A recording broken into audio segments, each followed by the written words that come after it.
복숭아, 자두, 매실, 다른 과일나무는 교목이지만 이 블루베리는 관목입니다. 모양이 다르니 전정 방법도 다른 줄 알고 있는 분이 많습니다. 그렇지만 크게 다른 것은 없습니다.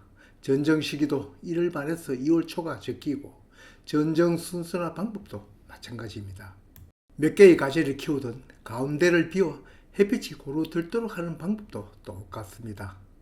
블루베리는 분재 키우듯이 하나의 주축지로 키우는 것도 있습니다만 대부분 여기처럼 여러 개의 주축지로 키우지만 가운데를 비워야 하는 원리는 똑같습니다. 다른 과수도 큰 가지가 오래되면 새로 갱신하듯이 블루베리도 주축지가 오래되면 새로 갱신합니다. 제일 먼저 톱으로 잘라낼 큰 가지를 교체하였으면 앞에 말한 아랫도리 하단과 아랫도리를 복잡하게 하고 가운데를 막는 가지들은 제거합니다.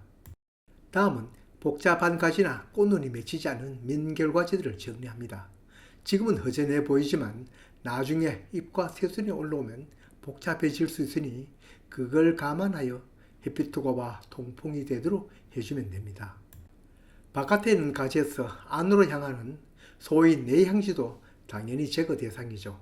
이렇게 하여 가운데만 비워두어 햇빛이 고르게만 들어가게 하면 전정은 7, 8할은 하였다고 생각합니다. 이번에 얘기하고자 하는 것은 블루베리 겨울 전정 중 결과지 전정에 대해서입니다. 우량한 열매를 얻으려면 결과지 전정도 해주는 것이 좋습니다. 이런 점은 텃밭 블루베리보다 상품으로 판매하기 위한 전문 농장일수록 그 중요성은 더 커집니다. 왜냐고요? 이게 그 증거입니다. 작년 25년도 블루베리 전정에는 결과지 전정을 하지 않고 그대로 두었더니 블루베리는 수없이 열리는데 알맹이가 작아서입니다. 처음 읽는 것은 그래도 우량한 놈들이어서 수확은 하였지만 갈수록 알맹이는 작아서 나중에는 수확을 포기한 것도 많습니다. 우린 비록 블루베리 판매하지 않지만 그래도 알맹이는 굵어야 합니다. 자가 소비하면서 블루베리 수확하는데 인건비 생각 안 하는 텃밭 농장도 일한데 전문 농가는 더더욱 그렇겠죠. 하긴 열매 속기를 해도 되지만 적과보다는 적화, 그보다는 정례, 그보다는 결과지 정리 때 정리할수록 유리합니다. 이건 모든 과수에 적용됩니다. 이게 작년 블루베리 꽃피기 전의 모습입니다. 결과지 하나에 작은 것은 5-6개, 많은 건 7-8개의 눈이 달려 있습니다.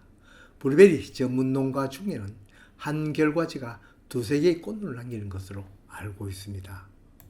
결과지마다 2-3개의 알맹이를 다는가? 그렇게 적게 다른다고 유리구슬보다 더 커지겠는가? 라고 생각하는 분도 있을 것입니다. 여기 블루베리 꽃눈이 개화하는 장면을 계속 촬영한 것입니다. 처음 보이기에는 꽃눈 하나에 꽃이 하나 필 것 같지만 진이 하나의 꽃망울에서 여러 개의 꽃이 피어나옵니다. 물론 맨 끝에 피어난 꽃은 통째로 수정이 되지 않았습니다만 여기처럼 한 꽃눈에 여러 개의 열매가 달립니다. 그러니 2-3개만 남겨도 이 결과지는 10개도 더 되는 블루베리를 딸 수 있다는 계산이 됩니다. 언제나 전문 농장과 텃밭 농장은 생각이 다릅니다. 다소 작더라도 수확에 일손이 더 가더라도 몇 개를 더 달면 수량은 더 많습니다. 많이 달수록 전체의 수량은 많아서 텃밭 블루베리는 그대로 두어도 될 것 같지만 많이 열릴수록 열매는 작아지고 끝내는 수확할 수 없을 정도로 작아집니다. 텃밭농에서는 제 생각으로는 한 개가 더 많은 3-4개의 꽃눈을 남기는 것이 적당하지 않나 생각합니다. 물론 이건 제 기준에서 말한 것입니다. 블루베리 결과지에 달린 꽃눈을 살펴보면 위아래 어느 곳이나 그 크기가 비슷한 것도 있지만 열의 7 이상은 위에 맺힌 꽃눈이 더 충실합니다. 여기 결과지도 위로 갈수록 꽃눈이 더 큽니다. 꽃눈이 더 크면 어떤 결과가 오는 것은 앞에 보았던 개화와 결실 모습 영상을 보셨을 겁니다. 꽃눈이 더 크고 충실할수록 그 한 꽃눈 속에서 많은 꽃이 피어나옵니다. 피어나오는 꽃 개수만 더 많은 것이 아니고 결실된 열매도 더 우량한 것을 볼 수 있습니다. 이 결과지는 상단으로 갈수록 꽃눈이 더 크는데 공교롭게도 제일 큰 꽃눈이 달린 상부는 이상 기온으로 수정이 되지 않았지만 전반적으로는 상부의 큰 눈을 남겨야 한다는 것을 알 수 있습니다. 그런데 겨울 전쟁 모습 중에 무조건 상단을 자르고 하단의 꽃눈 수를 두세 개 남겨두는 곳이 많더군요. 본 영상에서 하고 싶은 얘기는 바로 이 점입니다. 윗눈이나 아랫눈이 크기가 같다면야 위 상단을 잘라내는 것이 여러모로 좋습니다. 블루베리 키도 낮출 수 있으니 말입니다. 키 높이가 더 높아지더라도 일단은 열매를 따먹는 것이 우선이니 상단에 달린 꽃눈이 더 크다면 그걸 살려놓고 하단에 작은 꽃눈을 따내는 것이 맞을 겁니다. 하긴 겨울 전쟁 때 꽃눈 전쟁까지 해야 하는가? 이건 선택의 문제입니다. 그대로 두었다가 나중 꽃피고 꽃을 체코해도 되긴 합니다만 앞의 얘기처럼 버릴 것은 일찍 버리는 것이 남은 열매에게 유리합니다.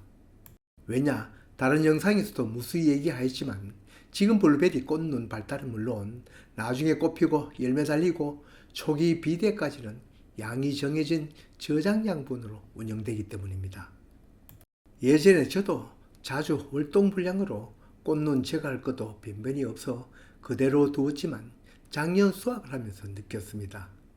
지금 여기 보이듯이 우리 블루베리 결과지는 꽃눈이 그렇게 많이 달리지 않았고 유심히 보면 위가 잘린 결과지가 많습니다. 작년 여름과 가을 전쟁 때 결과지 상단을 꽃눈 오기 전에 잘랐습니다. 그렇게 한 까닭은 결과지 길이가 길면 앞에 얘기한 것처럼 나무 수영도 좋지 않고 자칫 열매가 달리면 늘어지니 이를 막으려고 꽃눈이 맺히기 전에 미리 잘랐습니다. 앞에서 얘기한 대로 결과지 상단이 우량한 꽃이 맺히므로 꽃눈 형성과 발달이 다 끝난 후 자르는 것은 어렵고 그렇다고 그대로 두면 앞에서 얘기한 대로 좋지 않은 점이 많기 때문입니다. 이 방법이 성공하였는지는 당장 알 수 없습니다만 어쨌든 결과지가 짧고 달린 꽃눈도 그리 많지는 않습니다. 여름과 가을 전쟁 때, 겨울 전쟁 때 할 꽃눈 절단을 미리 하는 셈입니다. 이 방법이 일석이조라고 생각하고 한 건데 그 효과 아직은 모르겠습니다. 만약 꽃눈이 너무 많은 결과지는 앞에서 얘기한 것처럼 상단이 우량한 꽃눈이 달려있으면 하단의 불실한 꽃눈을 따내고 크기가 비슷하면 상단을 자르겠습니다. 적과나 적화보다 미리 꽃눈 개수 맞춘다고 무조건 상단의 우량한 꽃눈을 댕강댕강 날려도 괜찮을지 모르겠습니다. 꽃눈이 발달하기 전에는 몰라도 지금처럼 커질 놈 다 커졌는데 아래 작은 놈이 위에 것처럼 커지진 않을 것입니다. 결과지 상단에 좋은 꽃눈이 있으면 하단의 꽃눈을 손으로 따내고 하단의 꽃눈이 충실하다면 위를 잘라도 되겠습니다.